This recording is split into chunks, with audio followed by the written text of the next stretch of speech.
My name is Shakira Davis, and the Office of the Social Justice Initiative at Philander Smith College would like to cordially welcome you to Hands Up, Now What? This event hosts a panel of speakers that will discuss constitutional rights, police confrontation, and how to achieve justice through organization. The focus of this event is to educate the community on strategies that will help the injustices experienced by all people. Now we will have Joshua Dumas introduce the speakers.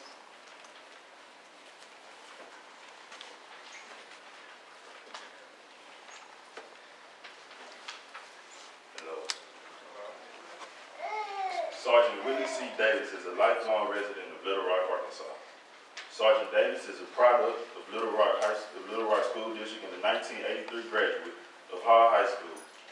While attending Hall High School, Sergeant Davis excelled in football and track and field. Because of his athletic talent, Sergeant Davis earned an athletic scholarship to the University of Central Arkansas, where he received All-American honors in track and field. After confirming a Bachelor's of Science in Education from UCA, Davis worked for a local day treatment school in Little Rock. While working at the school, Davis decided to enroll at the University of Arkansas at Little Rock to pursue a degree in criminal justice. With no previous thoughts of ever being a police officer, Sergeant Davis was approached one night after class by a classmate, who Davis later learned was a sergeant with the Little Rock Police Department. Davis and his classmate engaged in a lengthy conversation regarding law enforcement, and to quote an old cliche, the rest is history.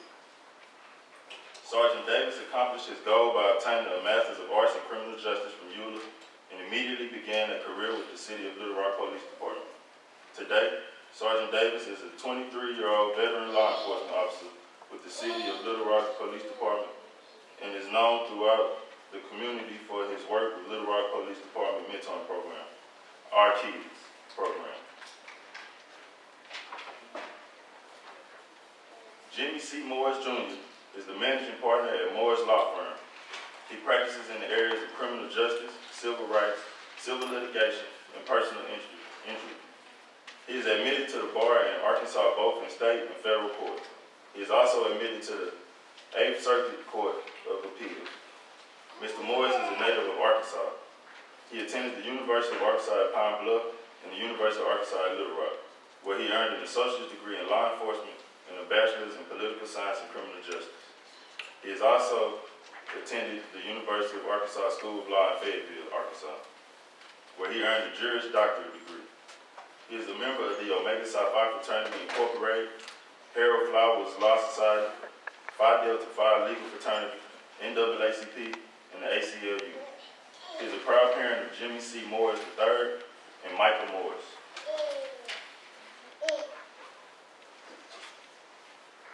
An Atlanta native, Emory was raised to be part of Black radical traditions of the U.S. South.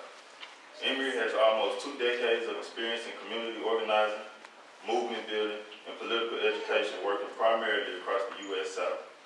Prior to working at Project South, Emory co-founded and directed a Black youth organization called the NIA Project, which organized in Boston, coastal South Carolina, and Atlanta.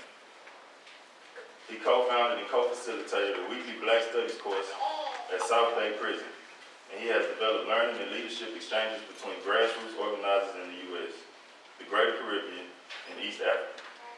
Emory has served on the board of WRFG, the 35-year-old community radio station in Atlanta since 2010. Emory Wright. Thank you.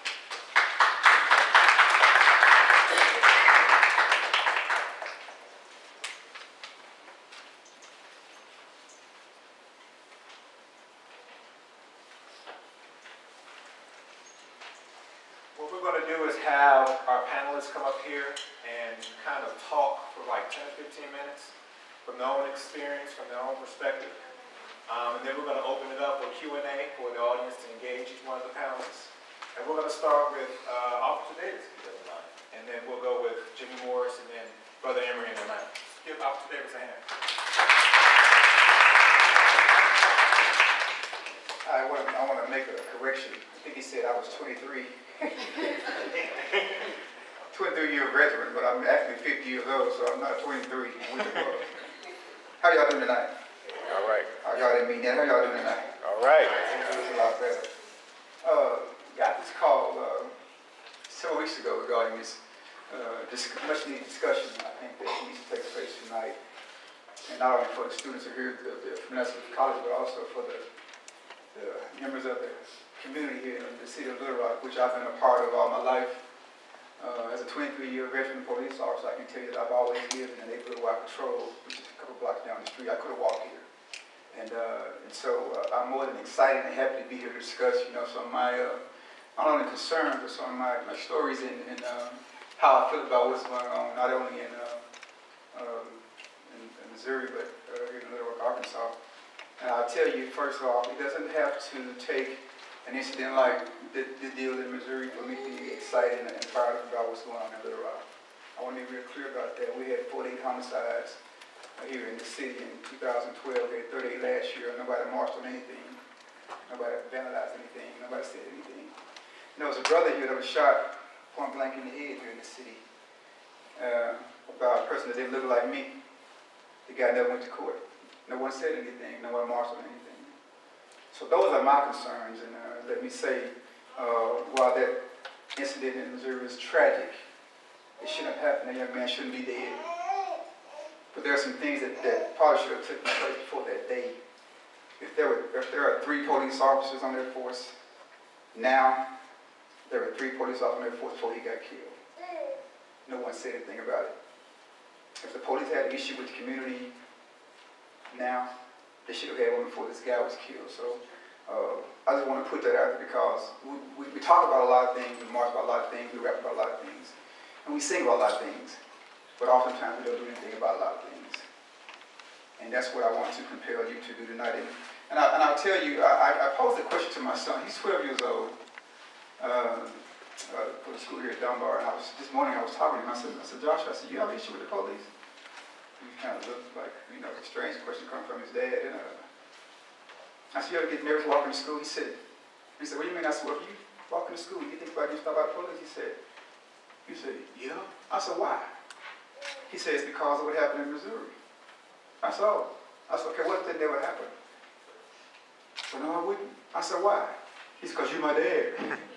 Wow. But the fact of the matter is, a lot of our young people, particularly young people, and I've done this in classes and in seminars and speaking, you can ask them about police, and particularly how they feel about the police.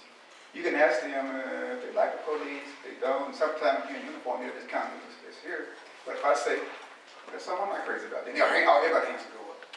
Because I understand what they feel and how they feel about that. Because I haven't been a police officer all my life. I'm from the projects. I'm not supposed to be here talking today. I'm not supposed to go to high school, graduate from college twice. So I understand that. There's a lyric of a song that's written by Anthony Hamilton, and it goes, sitting here, I guess I didn't make bail. He said, I got time and I got a story to tell. Started when I was 5 years old. Woke up and Daddy was gone. He said, I started hustling and you couldn't tell me nothing. Walking in the streets trying to be somebody. My soul was on empty. I was searching for something. And a lot of our individuals are doing that today. And unfortunately, in a lot of our homes and neighborhoods, that our relationship with the police is so adversarial. Now, a lot of times, whose fault is this? It's the police officer's fault sometimes because they can't communicate with us effectively. But there's something we must do too. And I take a little issue with everybody talking about, we got to sit down now and talk to our kids, sons and daughters about how they act when they're approached by the police.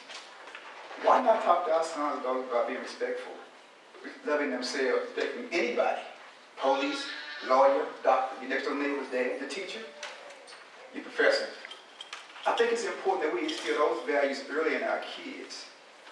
I've never had any bad encounter with the police. Not that I'm a police and I understand it, no. But I remember what my mother taught me. I remember the things that she instilled in me about making good decisions and good choices. Now, that doesn't always mean that we're not going to be picked on or pushed at or part of that. And I'll be the first to tell you, we got some bad apples out there. But we got more good ones than bad ones. And black people, let me tell you this, all of them are white either. You should keep it real with you. All of them are white. And so, I think, in this arena we're dealing in now with this issue with policing and this violence and things that we're, decisions that we're making, I think our kids understand and know and learn their rights, If they approach or stop by me or anybody else, well, I'm not gonna stop because I don't patrol. But understand what your rights are. And a lot of times you have a right to hit activities, you have a right to keep your mouth closed. Don't say nothing. Shut up. And a lot of times we find that sometimes when you open this, other stuff come out that we don't mean to come out. It could be something derogatory. It could be our demeanor. And understand this, and I feel this way. How y'all feel when you get blue lights behind you in the car? Your heart beat fast? Yeah. Mine do too. Why did I actually occur? Because I know that's what happens. Then you try to figure out, why you stopping me? And at that moment, you can't remember whether you were speeding or not. You might say, I wasn't going that fast. You didn't realize you were talking on your cell phone. To your homeboy, your homegirl. Let's say he stops you. Let's feel like you didn't do anything wrong. That's okay. How do we govern ourselves after that? It's always proper and okay to be respectful. Again, to anybody. But particularly in this instance, if you're being stopped by a police officer, he stops you. If you feel like you didn't do anything wrong, there's still a way you can govern yourself. Y'all get this. This is not minimizing what happened in Missouri.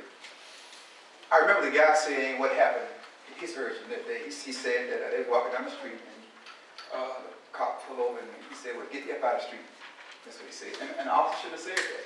How many of y'all know that we can't curse y'all? How many of y'all know that? We can't do that. So that happened, number one.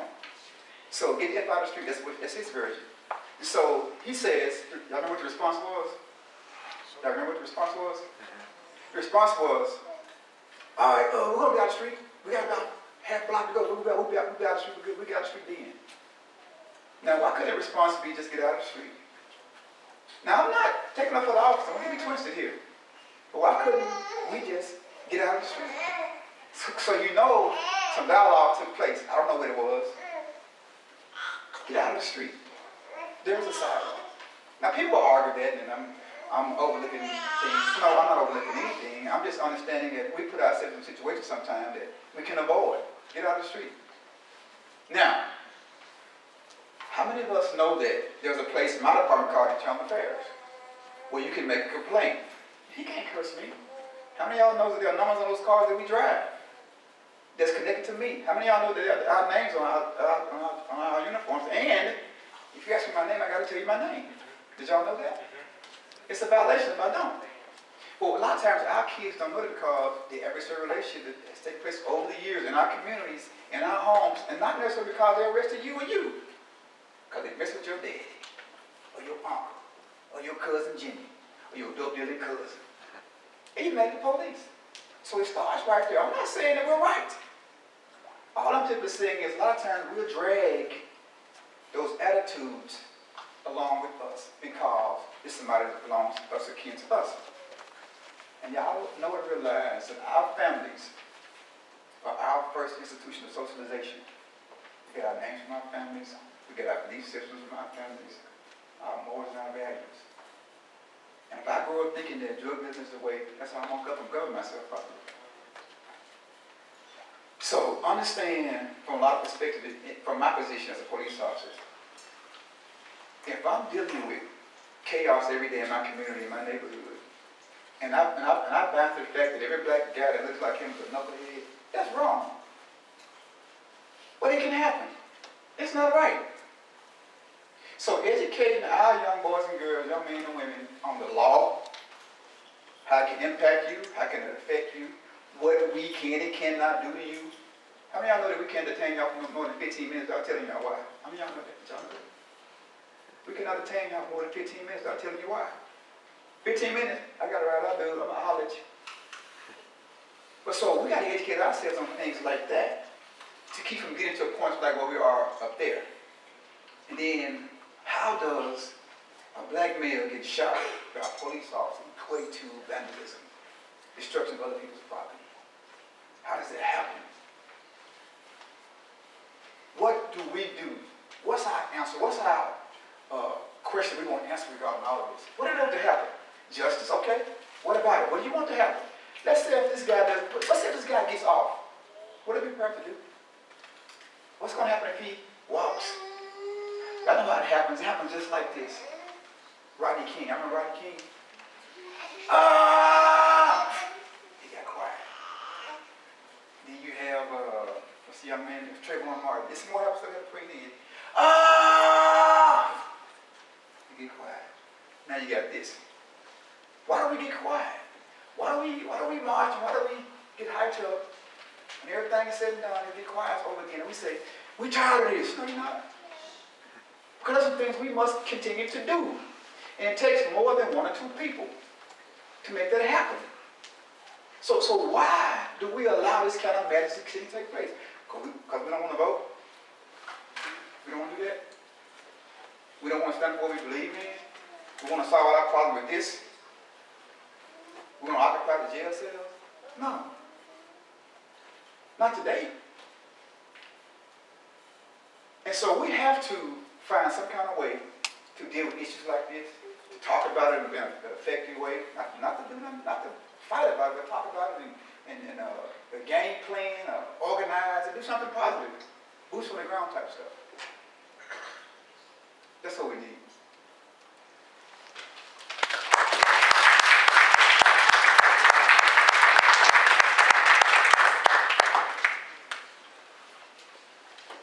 Multiple computers up here. I'm just going to try to figure out how to put mine up here and make sure it's safe. My name is Jimmy Morris. I am an attorney here in town. Prior to being an attorney, I was a stockbroker / little rebel rouser. I come from a family full of rebel rousers, and I am often conflicted because here's the problem that I have right now. I can tell you what your rights are, but if your rights are asserted wrongly, the situations that we see happening every day could happen to you. So what I want to try to do is I want to try to balance it slightly with, yes, you're right, but this is not the time to assert that you're right. I thank God for officers like Officer Davis, Sergeant Davis, Officer Norman, who have a genuine connection to the community and are acutely aware of what goes on in our community. Oftentimes, I spend my days as a black attorney, which is an anomaly in almost, translating to white people how black people think, because sometimes it's a matter of them just not knowing. I give you the old Johnny Cochran example. He said a lot of times when he was in trial, especially when he was an early defense attorney, he had to spend 10 to 15 minutes explaining to white juries why black men would stand on the corner. Now, to you it's a no-brainer. Black man in the 70s who didn't have a job, who had a woman at home, who couldn't sit around all day and let that woman see him sitting around all day, had to find something to do. So he either got up and went and looked for a job, and after he did that, he went and hung out with his boys who were going through the same thing, so he was therefore on the corner. Could have been a barbershop, but sometimes it's on the corner. That, in our community, did not mean you were doing something criminal. Now, if you look at the white community, and you look at this factor, you have white men with felonies who are more likely to get a good job than a black man with a degree. In the white community, the unemployment rate is not as high. So in a white jury's mind, they couldn't conceive that a man didn't have anything to do all day. You get in trouble, your father-in-law hires you. You got a job. In our community, it was the exact opposite. You unemployed. You didn't have anything to do. You had to leave the house. You didn't want to hear her talking all day. And so certain things that would go on in one community may not go on in the other. And if you're an all-white jury, you have no concept of these things. I lead with that to say that oftentimes we have to remember that one may not know the other. Now, one thing that I said, or when looking at trying to come up with what to tell you, I have a 56-page PowerPoint, but I think that's not going to be as relevant as what I'm going to tell you before I get to some of those things. I will tell you some of those things, and then I'll sit on down. But if you don't know when you're coming into an encounter that the person doesn't understand your side of it, they don't even understand where you're coming from, then there's already a problem. There's already going to be some friction. And so you have to figure out a way to calm the friction down. Does that make sense? So, police, you come into contact with the police. They stop you. Every encounter you've had with the police was bad, so you're already nervous. Right? I'm just giving you an example, hypothetical. You figure this is the time you don't want to come into contact with the police, so you flee. Their thinking is you're fleeing because you're guilty, so they come after you. So you already have a disconnect. You're fleeing because you're afraid. They're pursuing you because now they suspect you're guilty. Now you're fleeing harder because you're being pursued. Some of these things just build on each other. Does that make sense? Okay. So, what I want you to understand, if nothing else tonight, is one, you may be technically right. But two, you have to survive the encounter. All right? Police officer may not have the ability to keep you more than 15 minutes. But if he tries to keep you more than 15 minutes, stay there until he lets you go. Because, one, he may believe in his mind that it's raised to the level of above holding you 15 minutes. And when you try to leave, then you're fleeing. Now he has a legitimate reason to keep you. You say, you know what, I don't have the right to consent to a search. You're technically right for that. Right? Problem is, if he goes into your trunk, don't try to physically stop him, because now you're obstructed. And now, if he thinks that you're going after a weapon or after his weapon, now what do you have? You were technically right. He didn't have the right to go in your trunk. But what's the problem? There's some miscommunication now, and you haven't survived the encounter. So one thing that I want you to understand when coming into contact with the police, you may be right. You may have the civil right, you may have the constitutional right, you may have the absolute right to do something. However, remember, the most important thing is to survive the encounter. And then you hire a lawyer like myself and let me argue how constitutionally right you are. I know this was about Ferguson, but as he read my background, I actually not only am a member of the ACLU, but I sit on the board of the ACLU. And I think for the Arkansas ACLU, I am one of the only African Americans. There's another brother who sits on there, so it's two of us. But the board consists of other people besides ourselves. And so, anytime I get a chance to stand up before people that look like me, that could be in a situation that I've been in or possibly could be in, or when I leave tonight, if I don't make the right signal, may be in again, and don't think that it doesn't happen to me, I try to give you a few things. One, what you say to the police is important. How you say it is very important. All right? If you're stopped by the police in a vehicle, you are arrested. That's an arrest. Anytime you're stopped and you're not free to go, you're arrested. Only thing you have to do at that point, because once you're stopped and you're not free to go, Miranda applies. So the only thing you have to do is give them your name, your license, your registration. They ask you, why were you speeding? Let me explain something to you. That's a loaded question in an effort to solicit a confession. Because as soon as you tell them why you were speeding, well, you admitted you're speeding, case closed. That's a real simple one. Most of the time you're speeding anyway. Most of the time you're going to get a ticket. Most of the time you're going to lose in court anyway on the ticket. But the reality of it is, all you merely have to do is give them license, registration, and your name. In Arkansas, if you don't give them your name or you give them a false name, that's a crime in and of itself. Any crime that you're arrested for, even a speeding ticket, you can go to jail for. So how you deal with the police officer on a routine traffic stop can determine, one, going to jail or not. All right? give them the right to search your car. You don't have to consent to it. If they search it, regardless, tell your lawyer, let him argue it later. If you are arrested, one, the police do not have to tell you that you are under arrest. Constitutionally, they don't have to tell you. Anytime you are detained and you're not free to go, you're arrested. That means you have the right to remain silent. That means you have the right to return.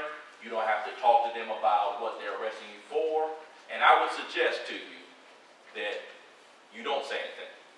Now, you give me about a minute, I will tell you why. Friend of mine, a good friend of mine, defense attorney, is a better defense attorney than me.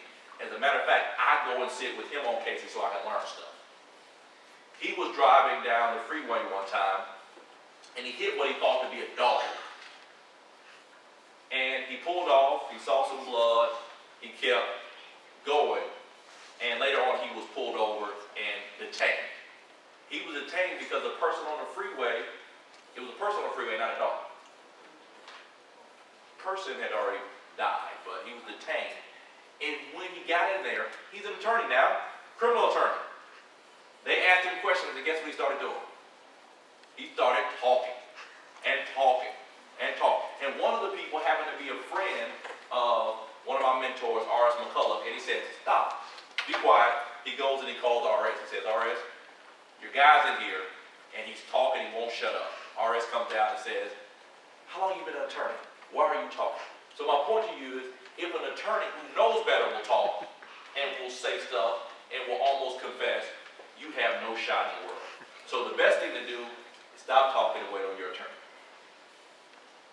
Don't say anything without a lawyer. If you're arrested, the phone calls are recorded. So you get on the phone, start talking to your mom, telling her what happened, what you did, all that's recorded. I once won a capital murder case because a co-defendant in a capital murder case got on the phone, called his homeboy and said, I lied about everything. I snitched, I just wanted out. I pulled the recording, turned it over to one of the good police officers over in North Little Rock. They talked to the prosecutor attorney. The prosecutor attorney got rid of the charges. This kid was charged with capital murder based on a lie. But because he got on the phone with his homeboy and it was recorded. But that's the only good tale I have. The other time they got on the phone with their homeboy and started telling everything, that was recorded as well. And many of the person have been convicted for that. Jump real quickly to your home.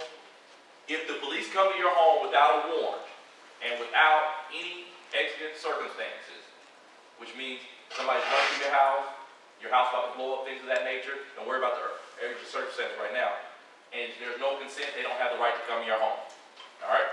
Tell them no, that's sufficient. If they come to your home anyway, don't fight them, don't go with your gun, don't shoot them. Call your lawyer, let him deal with suppressing whatever's there. Trying to go. Oh, you have the right to counsel, but you have to invoke it. I know you see, what's that show? What everybody likes? Law and Order. And they read them their rights, and then the person comes in, they say, stop talking to my client, and they come in, they stop the interview. That does not work in Arkansas. If you call me and say, I'm being arrested, come down to the station. If I come down to the station, they will keep me outside until you invoke your right to an attorney. You have to invoke. I can't invoke it for you. Your mother can't invoke it for you if you're over 18. 2 minutes? Okay. Let's see what is critical.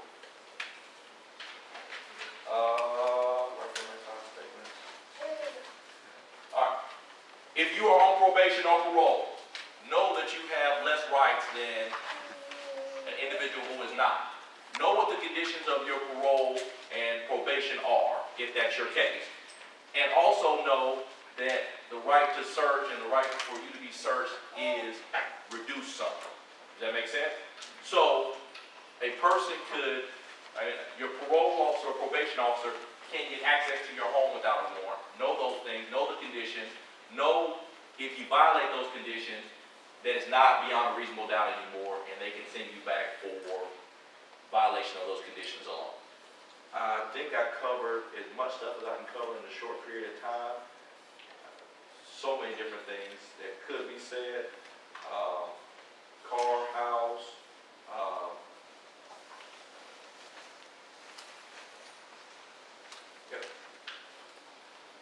think that's about it for the brief time I have. I mean, of course, you know, this particular presentation is for an hour and a half.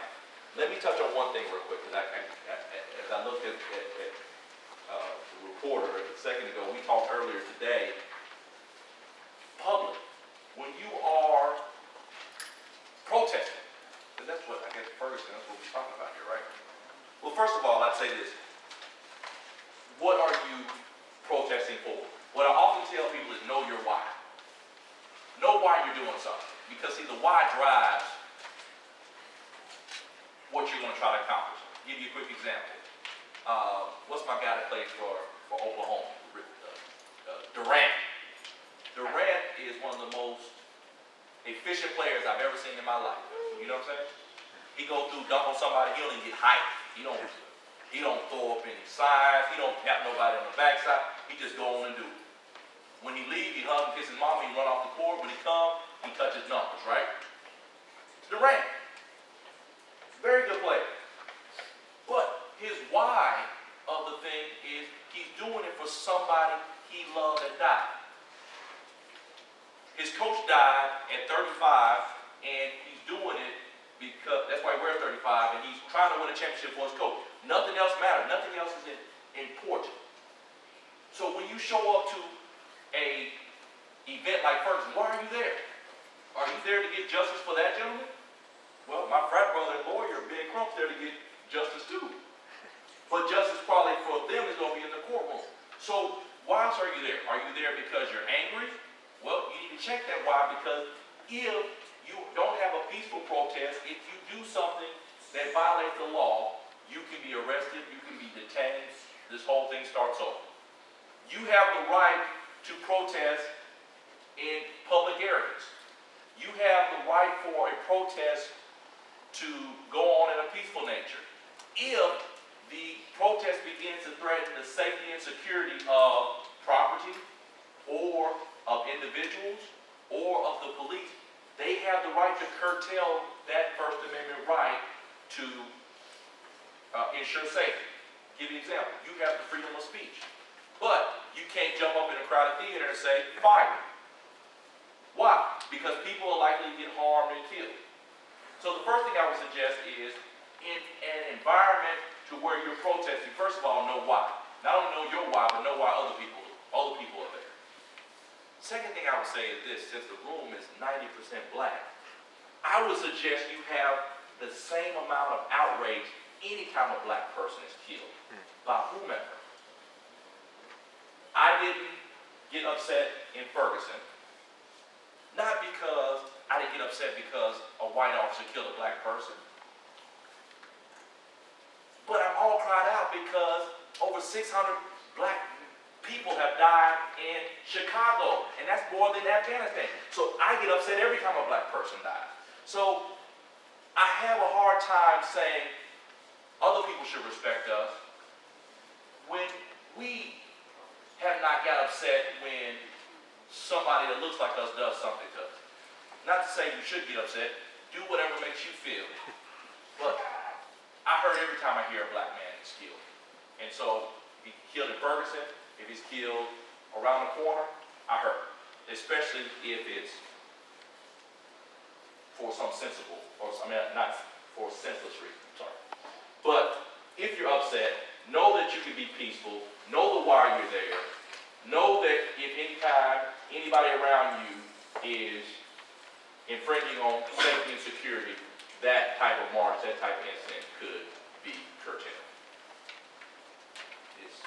Did I miss what I was supposed to talk about? Did I touch on everything? All right, I'm going to take my seat and listen, and we have a Q&A after that.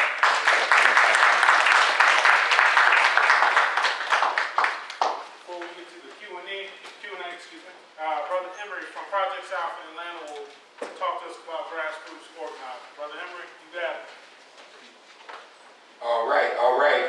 It is great to be here from Atlanta, speaking to y'all up at Philander. And my name is Emery Wright. I'm born and raised here in Atlanta, Georgia, and work for an organization called Project South.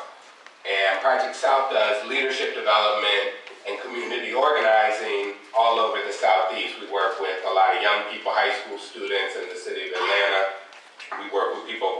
pages on both leadership development and community organizing. And so, tonight I really, I feel blessed to be able to be here speaking with you all, with this room of young people, mostly students, it looks like, from what I'm able to see in the room. And I was asked to really talk about grassroots community organizing because that's something that I do on a regular basis, but because that's really also what I believe is the only power we really have at the community level to make the changes happen that we want to make happen. And so I just wanted to make a few quick points, and definitely thank the brothers for who spoke before me.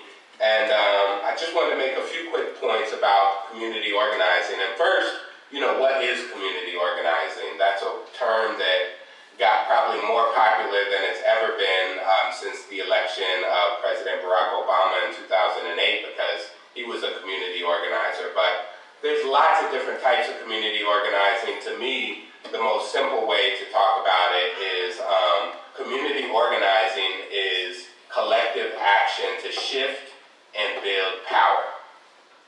That's all community organizing is. It's not complicated. It's collective action to shift and build power.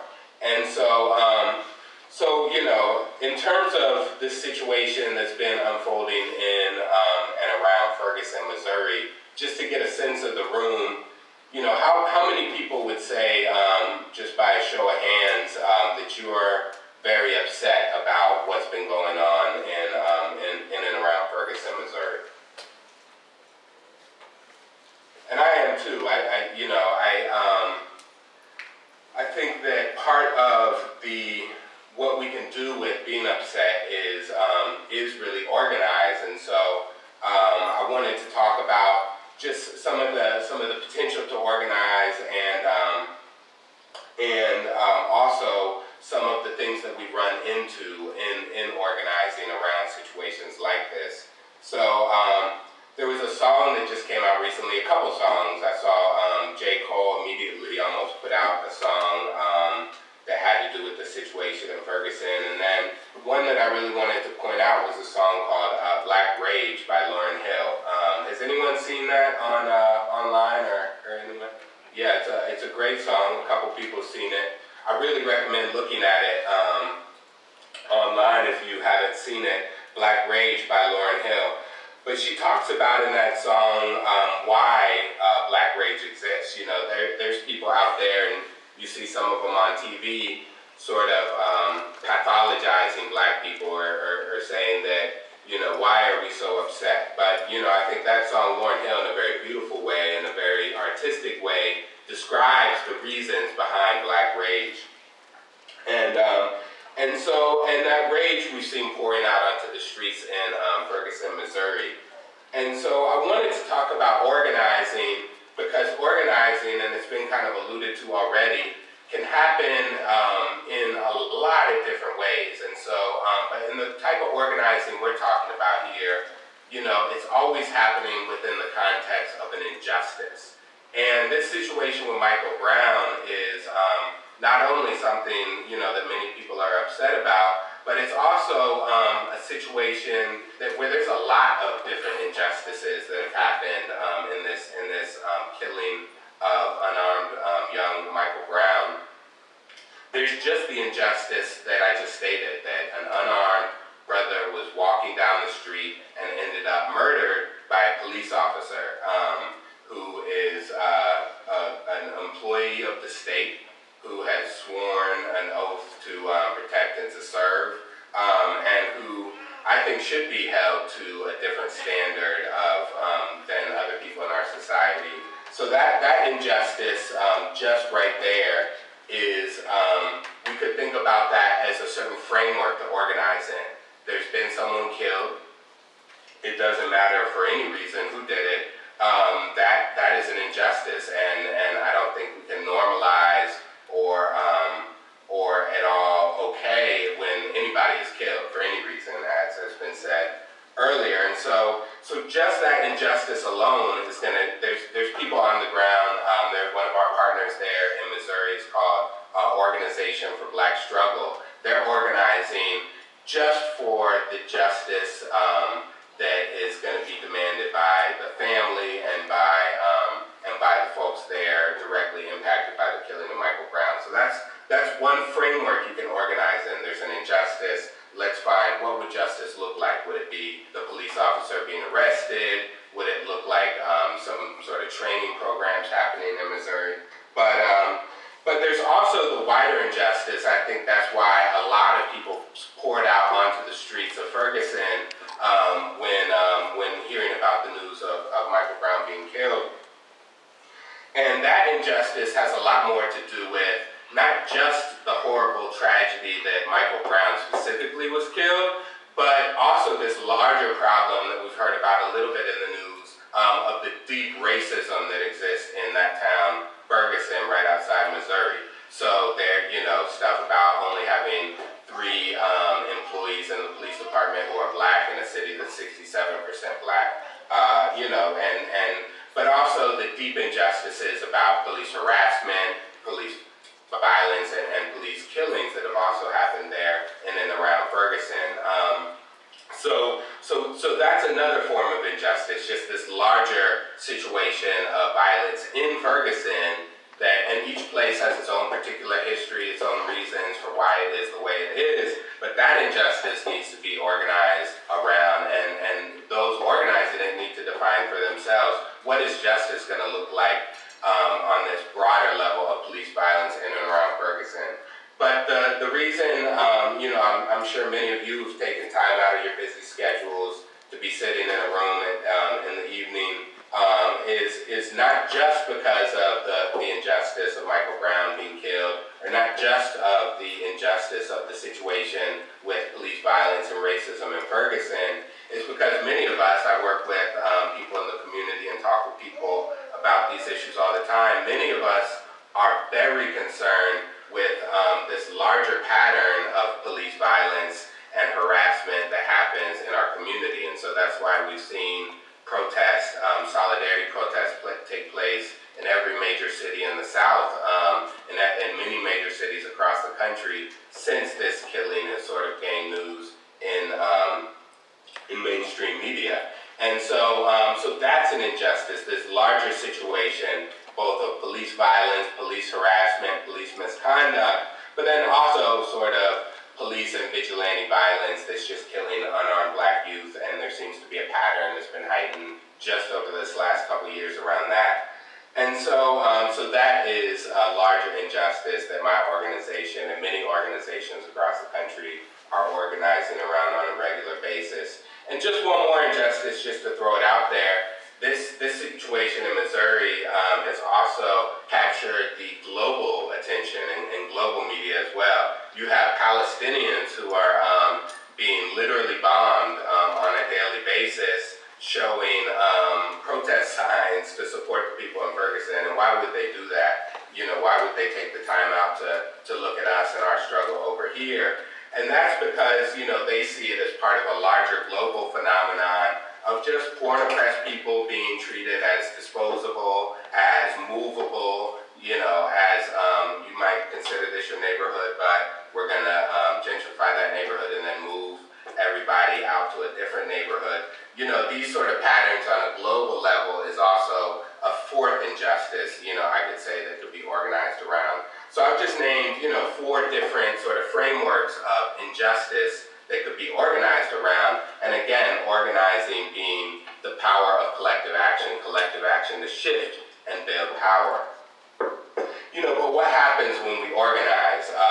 Frederick Douglass has many famous quotes about organizing and struggle, but one of them has to do with power not conceding its own power. So power, right, in any context, isn't just going to give it up. You have to organize against whatever the power system is in that situation. So there in Ferguson, when protesters came on the street to protest the killing of Michael Brown and this larger situation of racism in Ferguson, we saw what power did, right? Power came in violently, and that is an age-old way that power contends with people sort of organized for change. But another much more subtle way that is often used is sort of coercion coercion, and you see that in a lot of the media. So that immediately they start to talk about, well, what's Michael Brown's criminal history? And so that really doesn't have anything to do with the injustice of him being killed unarmed in the street, but you throw that in there and you can create a new framework. Well, what does this have to do with personal responsibility? And then you start to talk about solutions towards personal responsibility, and immediately you've gotten the whole situation off track. You know, another one that comes up often is, oh, well, what about, the dividing of the protesters? And so you'll say, oh, well, there's bad protesters who came from out of town, and then there's good protesters. When really everybody is expressing rage, and it's happening in various different ways, but that sort of dividing the group of affected people is an age-old tactic of how power contends with organizing. Another one is to reframe the debate entirely.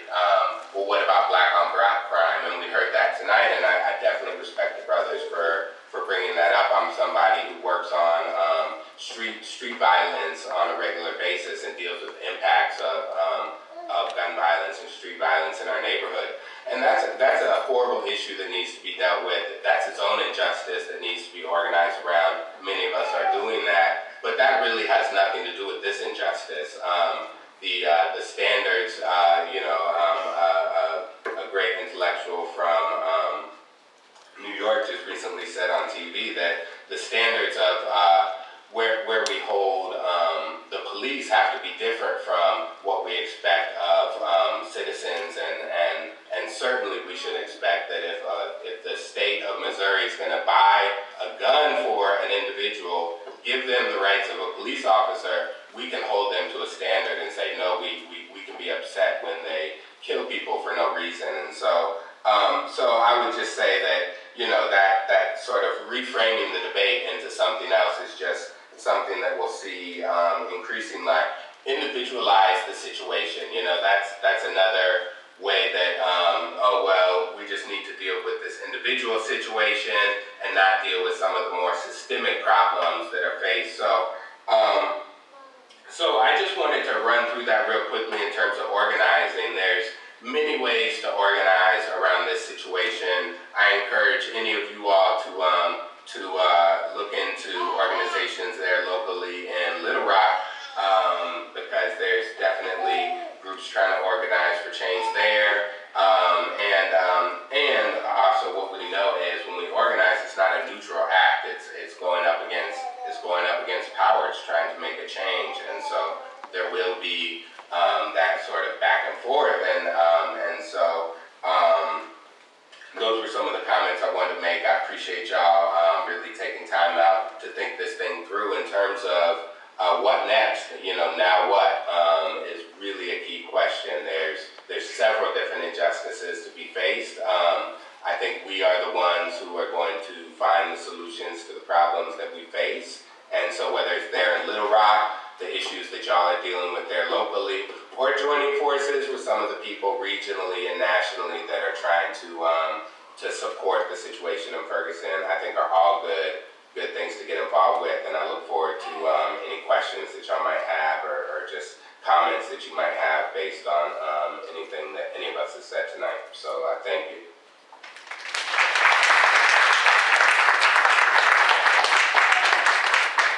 All right, we'd like to extend a special thanks to our panelists. But right now, we believe in engaging our community and engaging our students, so we will open it up for a Q&A. So if you all have questions, I know I do, but I'm going to let you all go first. I'll start off and ask if you can kind of describe the relationship between Little Rock Police and the community of Little Rock. What's it like? How does it compare to those of Ferguson? Oh, well, I've never been to Ferguson. I know the numbers, and I can only speak for particularly my role here in the community in Little Rock. I can tell you, is this on? I can tell you that as a police officer over the years, I've been doing this for 23 years, that I think we've come a long way. I know in the early 90s it was a lot tougher than it is now. Back then I was actually the president of the Black Police Association, so there were some things I had to address back then in the department to ensure that peace and equality was widespread throughout the community. And another thing that I'll tell you, if you continue as a police department to hire officers, particularly those that may not live in the community or don't have a stake in the community, there could be some problems. And I told y'all earlier, I've been living in the neighborhood where I worked for 23 years, and people think I'm crazy. I don't. I walk in my neighborhood, I jog in my neighborhood, I shop in my neighborhood, my son plays in my neighborhood, and these are my people. And I respect them, but they respect me back.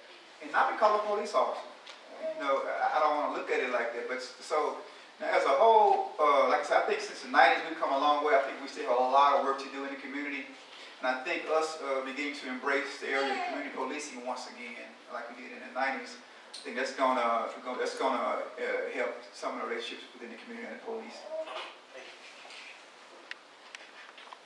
Can I touch on that just briefly? One of the things that I think needs to be done, actually here in Little Rock, can you hear me? One thing that I think needs to be done here in Little Rock, I know of several police departments around the country that have had sensitivity training. And Sergeant Davis touched on it. There are several officers in the police department here that do not live in the community, and they don't have any connection to the community besides coming in and patrolling. Again, if you look at some of the things that I talked about earlier, the disconnect between two reasonable people just not seeing eye to eye, I think there has to be some training to white officers that particularly are in the community. They have to know a little bit about the community. They have to become acutely sensitive to some of the triggers in the community. I think at the same time, we have to be educated to some of the things that police officers go through and some of their stress levels, so that when we come into contact with them, we don't necessarily respond in a manner that will pick on some of their stressors. I do think that Little Rock has a major problem with having, the city is anywhere from 46 to 50% black and white, but officers, the white officers, there's a higher number of white officers versus the number of black officers. You see that in cities like that, and cities like this, it becomes a powder keg situation when they're coming from out of town, say Benton or Bryan. They don't live in this particular community. They haven't been made aware of some of the peculiar sensitivities to our community, and then they interact with us, of this fearless group of individuals who, based on circumstances, have been made that way, and I think that sets up a powder keg. So I think that the community itself can educate us more, and I think that in Little Rock, police officers need to have someone come in from outside that has dealt with a community such as this before, to train them a little bit. And I think that will make it to where situations such as Ferguson are less likely to happen. I didn't say won't happen, but less likely to happen here.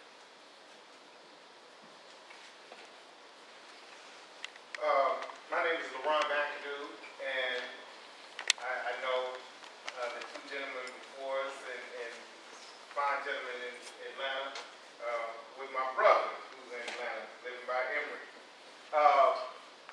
My question is to Officer Davis. I agree with you, Attorney, that something has to be done in terms of training. But I also, being the son of a Methodist minister, understand that the United Methodist Church do psychological evaluations of every minister before they can be in the pulpit. And if they would do that to a minister, I think they ought to do that to police. They should have a psychological evaluation. So my question is, how do you think solutions like an independent board to investigate all police shootings, how do you think police would respond to chest cams that they are instituting around the nation? How would you think they would respond to training with our community? And lastly, how would they respond to the sensitivity training? psychological. Oh, okay. He helped me do those. That's why I was laughing. He helped me do those. Unfortunately, yeah, people fly up on the radar. I mean, I just tell you, there are guys that I work with, work around, trying to figure out how they get on. But you can, and I don't know if it's a matter of testing or you answer the question the right way, but we do that. That takes place for sure. The chest cams, the new chief, Buckner, who we have here now, that was one of his pulling points when he was getting ready to get hired on the department. So when he said that, I thought that was a great idea. And you will have some officers that may not agree with that. And when you look at it from my perspective, you understand and know that it's for your protection and their personal protection too. But if you're doing the right thing right there, there's no problem, no issues. You're doing your job correctly in the right way, it shouldn't be a problem. Now, I'm not for you said that the community board? Well, Review board? it was a father whose son was shot in Wisconsin or somewhere, and he got legislation passed that said any police-involved shooting would be investigated by an outside source, not an internal source. So that, for instance, this is not a hypothetical. I heard you bring up some hypotheticals. I had a cousin who was shot by the police. We went to the police station. We didn't get the results of the investigation. We didn't get any information coming back to us. Nobody came to us. We talked to Chief Butler. He said that should have happened. If he was here, that would have happened. He would have had the chaplain or somebody come address the family. But in our case, it didn't happen. The second issue I had was during movies in the park. My 14-year-old son was down there and was about to be subject to, he didn't like this phrase, Chief Butler didn't, a herding of all the black kids to Broadway. This is not hypotheticals, this is what happened. And as a father, that's my why. The reason I went to Jenna, the reason I took my kids to Jamaica, the reason I went to the Million Moors March, the reason I sent my kids to the inauguration is because my why is I'm a father of a teenage boy. And I don't want him to be pushed to Broadway. I don't want him to be shot with his hands up.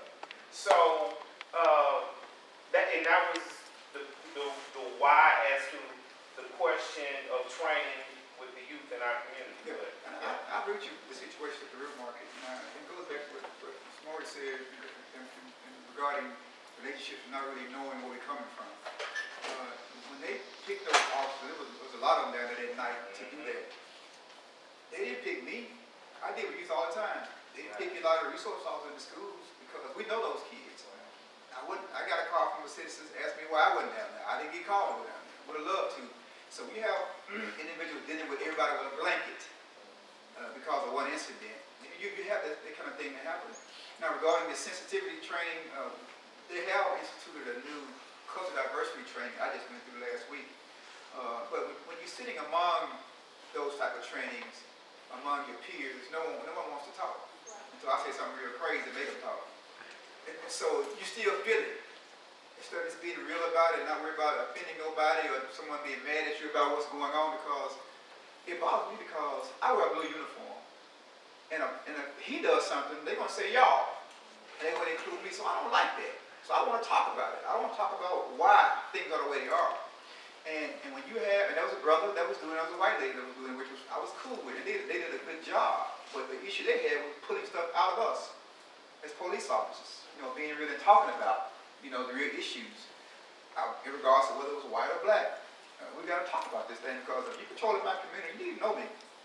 And I tell you, a lot of them don't know why they drive by my house every day. They don't know who I am. That's why I stay in the house. I'm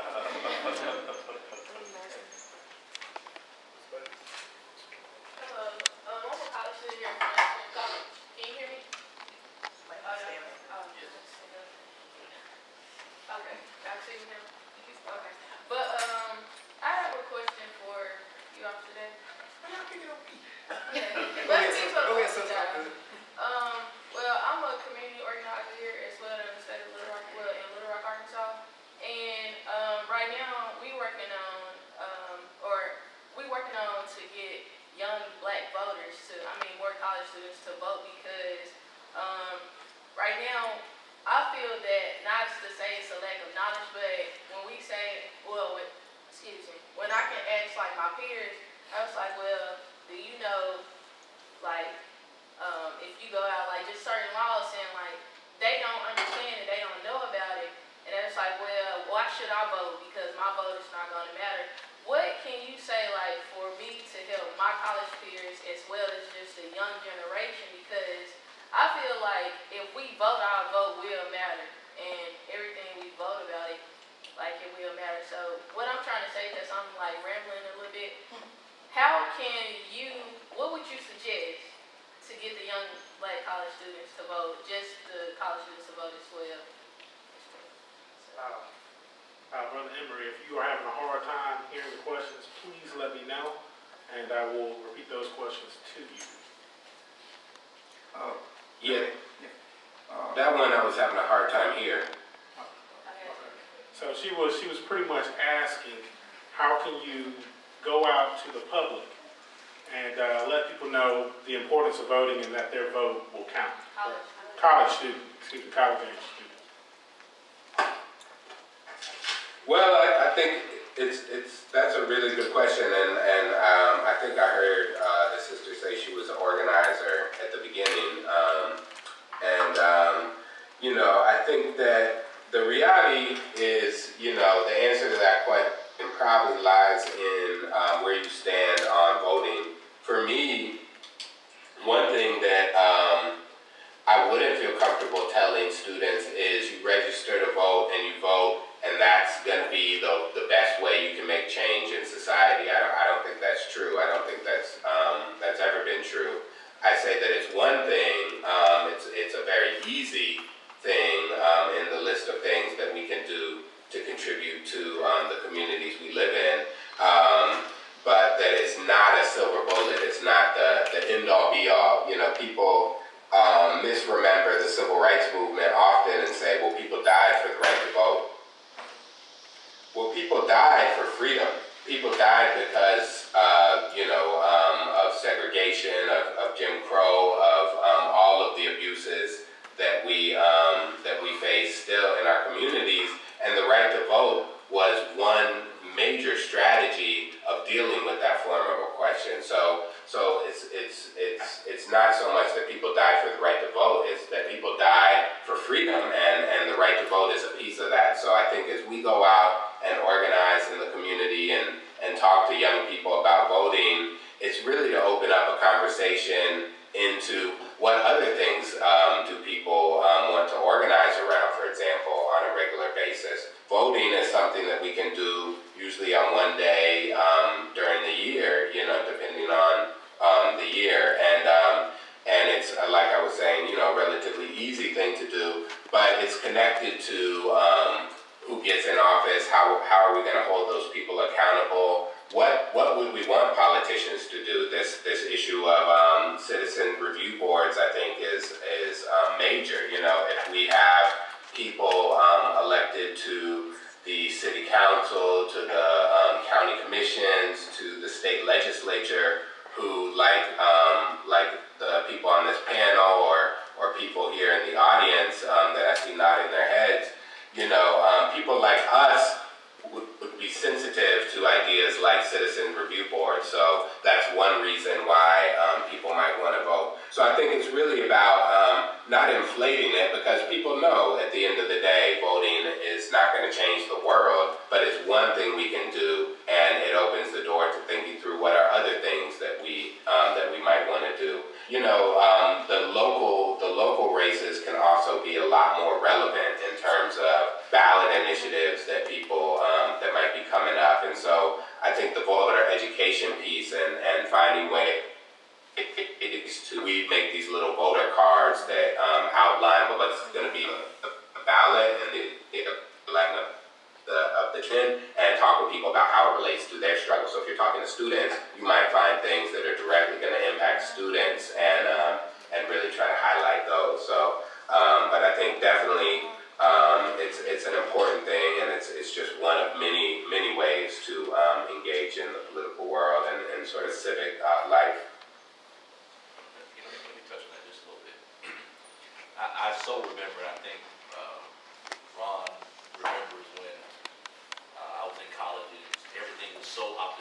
everything can be done, and then life sets in, and people tell you what you can't do or what you should be doing. I would suggest this point to you. I had a college professor tell me that I was never going to run my own business. I should pick a job that I could do. I had a mother who told me that I should go to the military and become a teacher. Nobody ever saw me being an attorney and being the things that I am now. I had to believe them. And so if you get an idea or you get something that you believe in, even if mom, dad, neighbor doesn't believe in it, you push it, because not only it may be greater than any of us who may be old and archaic in our thinking can see, but it may have a greater impact than it could be foretold. I will say this, every time you get a panelist together, you have the lawyer who says everything should be done by litigation. You have the preacher who says if we just pray, everybody's going to suggest that the way they have it to be done is the way it should be. And I think they're all right to some degree. I think that we need each and every component. We need the college student that's optimistic that the world is there. We need the old lawyer that's saying we got to litigate it. We need the person whose shoes are tore from marching. We need all of those, because in our community we have all of those ills that need to be cured by something or another. And so a joint effort of all these things I think will help. So whatever it is you pick out that you think students will do, organize that. And somebody else is doing that. Don't get upset, don't get mad. Just keep pushing. And maybe y'all will meet in the middle, maybe you won't, maybe you'll push from both sides and push something to the middle. But I think that that optimism that we can get it done, we need that, because some of us are getting tired of the struggle and we need some new blood to be in the struggle. It reminds me of a situation that occurred as a police officer when some guys were working for me and they were complaining. He was complaining that two officers that worked for me had did something bad to him. And so when I arrived at his house to talk to him about the situation, I said, "You want to make a complaint?" "No," he said, "Man," I said, "Complain against them. I don't want to. If they dirty, I don't want them working for me. What did they do? Just complain." He said, "I don't want to do nothing. Ain't never happen no way." I said, "That's you the reason why, because you're not complaining." Same thing, you put it in that scenario. He said, challenge them, because imagine this: if Obama had lost the last election by 1 vote, and that guy told you he didn't vote, and he lost because you didn't vote, dude. So a lot of times, challenge them that way, because they can affect change. They got to believe they can do it, and it'll happen. So put it to them just like that. Make it real. Make them a part of the equation. I want to say, first of all, that it's my belief that good policing is not a code, although I understand very well where you're coming from. And I also agree with equality of opportunity. But it ain't your color, it's how you do the job. I want to thank whoever put this panel together. I like the way that it segued from one speaker to the next, and then to the organization, the community of organizing, because you all seem to be talking from the same page. I want to speak to what Sergeant Davis spoke to in terms of, in a couple of his presentations. One, with respect to the children, teaching them respect and so on. I thought about what you said when Attorney Wright made his comment, Morris made a comment about, I believe, about getting out of the street. Respect is as respect does. And if you don't get it, you're most likely not going to return it. And most kids, as I believe, they're not 100% obedient 100% of the time. And there has to be some leniency and understanding about that concept. I want to ask you just about the training that you just spoke about, diversity training, because you seem to have picked up on something that needs further attention. If it didn't come out the way that it should have, and I understood that you were sitting in the audience, you weren't the one maybe that put it on or whatever else, could that not be part of the problem, that you're not getting to the source of the issue? So if you don't get to the source, then you continue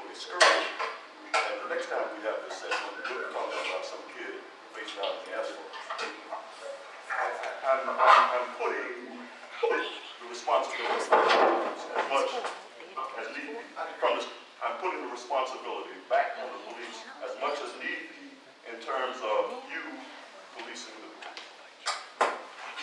what is it going to take for you folks to be comfortable that you are doing the best thing and that you're keeping officers current on the way that they should be acting based upon the assignments that they have?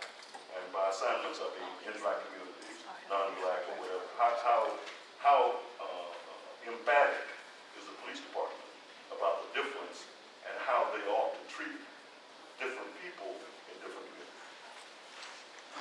That's a good question. I can tell you to answer the first question about training. At the end of this training, they had a sheet called at the end of the evaluation, where you can actually write, what you liked about it, what you did. So you can see a lot of this sign it, certain 5 or 4 in this training. And so I took my time and made some comments on it. I turned it into the training. She kind of looked at me like, ooh, and she's probably surprised with some stuff that I said on there. But I think, and you're right, it should be back on us. And I don't think a lot of attention is paid to who's patrolling what community.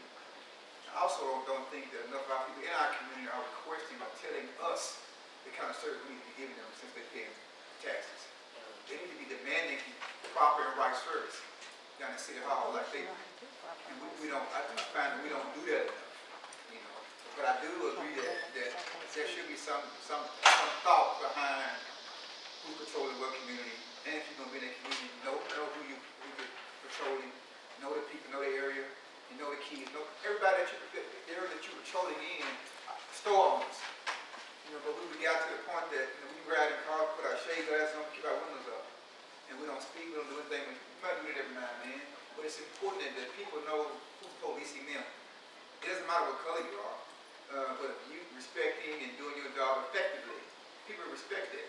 And they can understand that they respect you and you respect them back. And a lot of times people don't get that. Now black males, a lot of them, they're not obedient all the time. But there's some understanding that come along with that too. Because you can see one that look thuggish and hard-headed. I can see a kid in need, but he want me to say something to him. And if you don't understand that, then that may be a problem. And I tell you this as a police officer. I wave officers off a lot of times when I call, but I know what's going to happen. I don't need you investing. I got this guy where I want him. He's cool. We talking. I'm good. Because they want to say, "You okay, man?" Yeah. Whatever they want to do. And they don't always get that. And so I think there's a lot that we must do as a police department, starting with the chief, with the head, and coming down. Because what you find over the years is that if the big guy's not embracing it or pushing it, it's not going to happen down there. This is just quickly, I want to ask, this is a great session. Have you already presented some?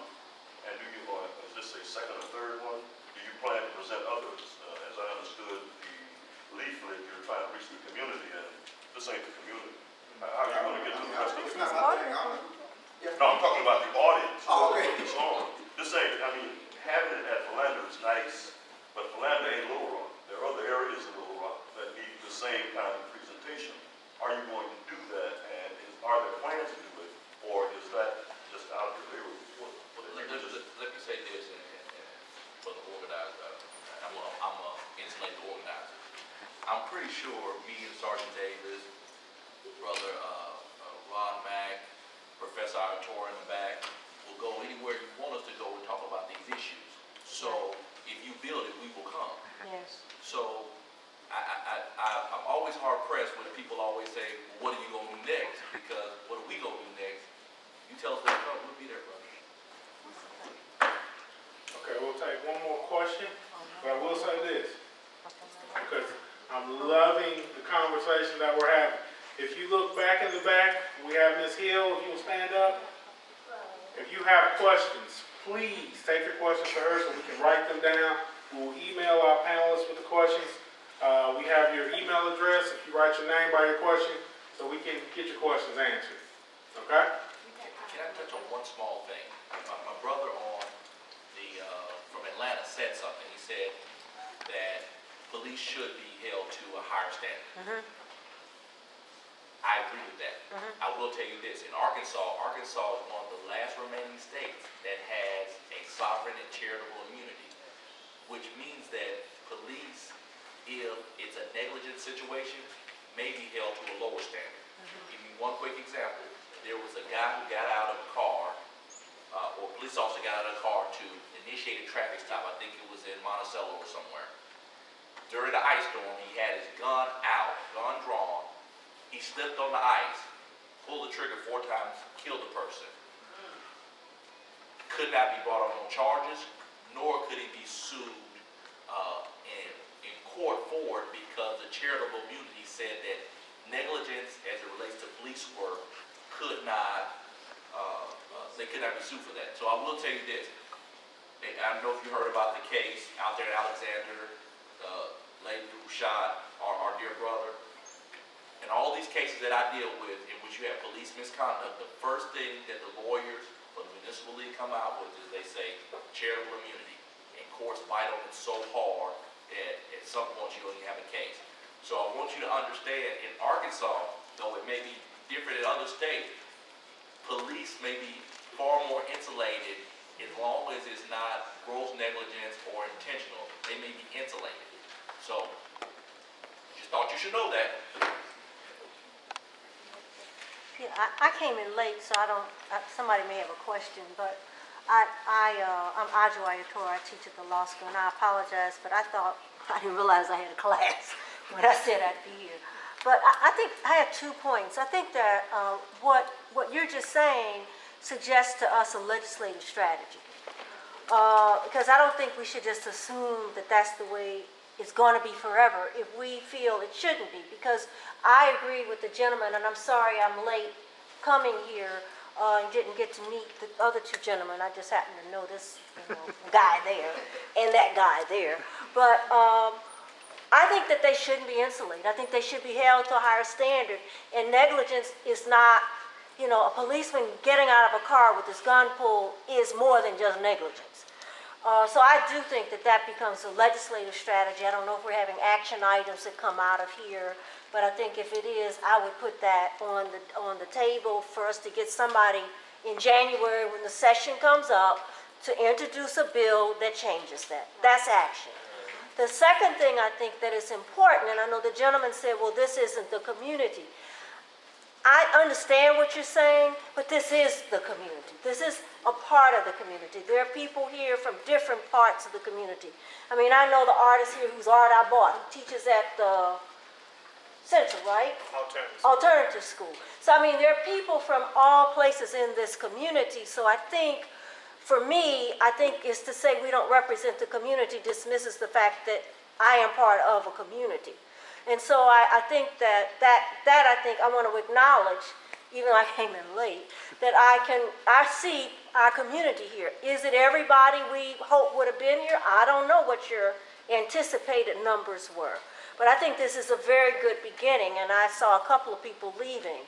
So I want to applaud the center,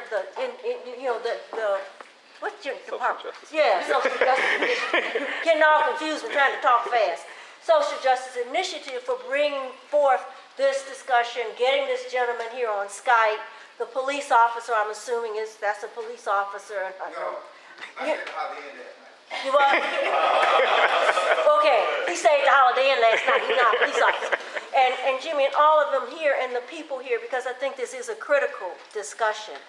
My view, I agree with Attorney Morris, that I think where do we go from here is the question. And I think that where we go is both on 2 ways. So in some ways I'm agreeing with this gentleman, is where we get invited, but where we also design ourselves to go. Because this is such an important question that I don't think we should leave it up to being invited. So Mr. Morris is on, and so is Attorney Morris and Dr. Jones. They're on my steering committee. I think you all should raise this at a steering committee meeting. So you need to be at the next steering committee meeting. So you can raise this and say, we need to plan a strategy to get out to the community. Because see, part of the problem, and I'm going to shut up, I know I came in late and I'm running my mouth. But part of the problem is many people in our community assume that the police are always right. It's not just white folk that assume that. I teach classes and people will say, I had today in crime punishment in Arkansas, in race in Arkansas. Well, I showed a video of the chokehold case, you know, the one in New York. Well, he brought it on himself because he shouldn't have been arguing with the police. Police. So I think we have a responsibility. We, steering committee members and others, we have a responsibility not only to wait to be asked, but to take this show on the road. Because we have to educate people and we have to let people know that they have a right to be respected by the police. And then when the police don't respect you, I agree, I didn't hear it, but Attorney Morrison, you said that the police should be held to higher standard. Somebody puts on a badge and works behind authority should be held to a higher standard. So that's my few comments. Sorry for being late. Wait, hold on. I've been pulled to the side and called out by our students, and I would like to start a tradition with our office that the last question will be asked by a student, so we can hear your voice. Just one small thing. Can you tell them what the name of your steering committee? Okay, I think you said steering committee 7 Thank times, you. and you didn't say what it was. Yeah, I'm calling you out. Y'all out to be at the next meeting. Yes, ma'am. You're there alone. Yeah, you're good. I'm talking about him. Right? I'm in the streets fighting. Yeah, right. You need to be at the meeting. But I direct the Racial Disparities in the Arkansas Criminal Justice System Research Project. We have a steering committee of people from all around the table. So they're not just people who agree with me or agree with and sometimes we don't agree. So, you know, there are people that are defense attorneys, prosecutors, judges, activists, just all around the table. It's a 65-member steering committee, about 30 come every time. We have a past governor, Jim Guy Tucker, past judges that were, that I see in my records that we look at. We're doing research in the records. We're also, Dr. Jones heads up our prosecutorial discretion research part, where we're looking at, decisions prosecutors have made. We have an education and communication committee that is sponsoring a screening of Slavery by Another Name on October 18th that we'll send more information out. So what we're trying to do, this is not a project where we're just trying to get data and say, here's the data, right? Okay, what we're doing is getting data to say, this is what we need to do. Because we want to make policy changes and practice changes. So we're not there just to talk about it. We're there to do something about it. And everybody, regardless of their political persuasion on that steering committee, is committed to looking at the data, looking at what we bring to the table, and coming together to talk about changes. Legislative, we have racial impact statement legislation that we have introduced and will reintroduce, and others. I don't want to take up more time, but that's what it's about. So if you want more information on it, you can contact me, or better still, since you all know Dr. Jones, and contact him. If he needs to put you in touch with me, he will. But this is something that's very important. We've been operating, 2 years now, and we got a lot of things going, and I think we're making a difference in Arkansas, and that's what we want to do. Absolutely. Student question. Any questions? We gotta get from the student. I'm not a student. I know that we had some. I got you. The thing that bothered me most about Ferguson was the militarization of the police department. I wanted to know, is our local police department training for that? And if so, what are you guys preparing for training for? Good question. No, we're not training for that. We have several vehicles. They hadn't been stripped out yet. I actually have a Hummer. But my Hummer is being designed for an OK program.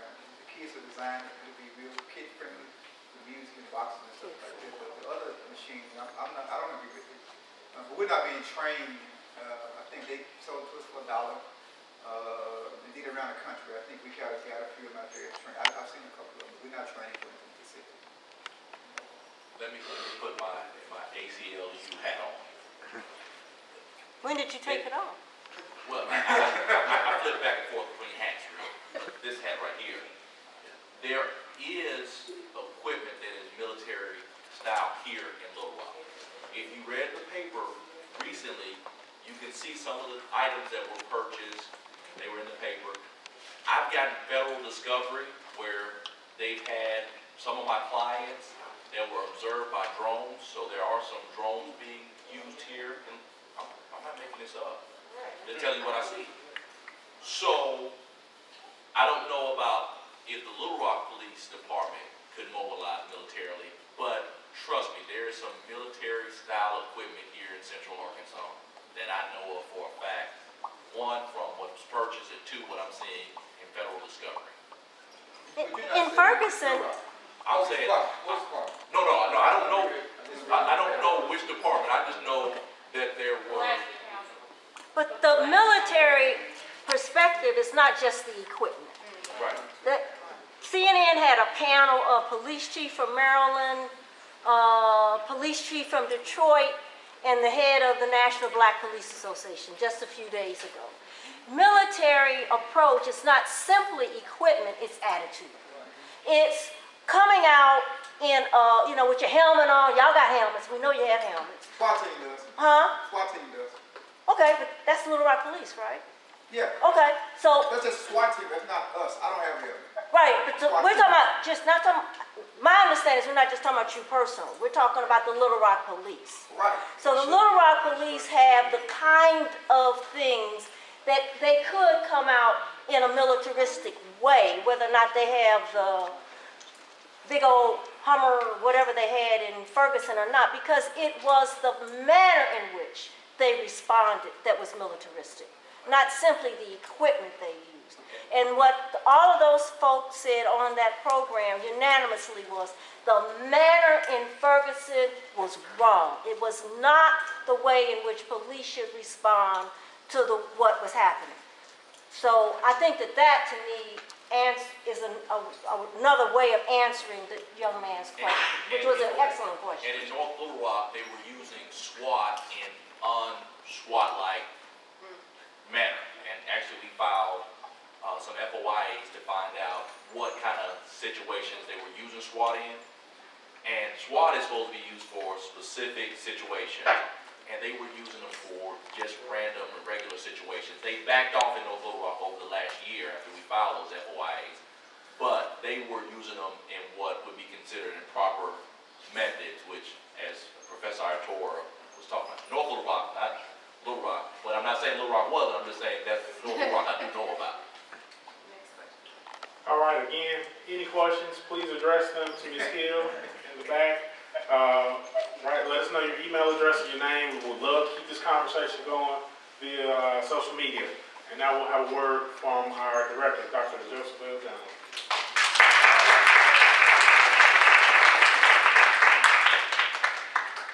Thank you all for coming out tonight. Can you give the panelists one more? Thank you so much, brothers from down in Atlanta, for sharing your words. Officer Davis, thank you for everything that you do. Brother Morris, thank you for your expertise and your knowledge. The question we posed was, now what? The reason why we held this forum is for our students, to engage them in a very intellectual way, to expose them to the experts. We are here to give you resources, to give you access to people who can answer the questions you may have around what to do. And our office is designed to help steer you, if you so choose, to mobilize and to organize around these issues or other issues. The brother that was talking about, will we take this on the road? Yes, we will. If there is another space in the community, we'll be more than happy to bring people together and to talk about these issues. Because I think one of the things that I've seen since I've been here in Arkansas for the past 3 years is that, we need to network a little bit more as a community. There's no reason why we should go months or 6 months or a year and not be in the same space and to actively strategize to solve some of these issues. Little Rock is very, very small. And with it being that small, there's an opportunity for us to be nimble and to actually see change happen really, really fast. But we have to be committed to that. We got to have a plan. We got to be in communication. and we've got to want it. And so this is for our students tonight, and we invited the community to come out because everything that we do, we want to make sure that we are engaged in the community. And so I want to thank you once again on behalf of Philander Smith College, on behalf of the office, and all of the panelists who came out. And this won't be the last time we will have discussion around these issues and others. And we invite you back to Philander to continue the dialogue around how we can change and bring justice here to Arkansas.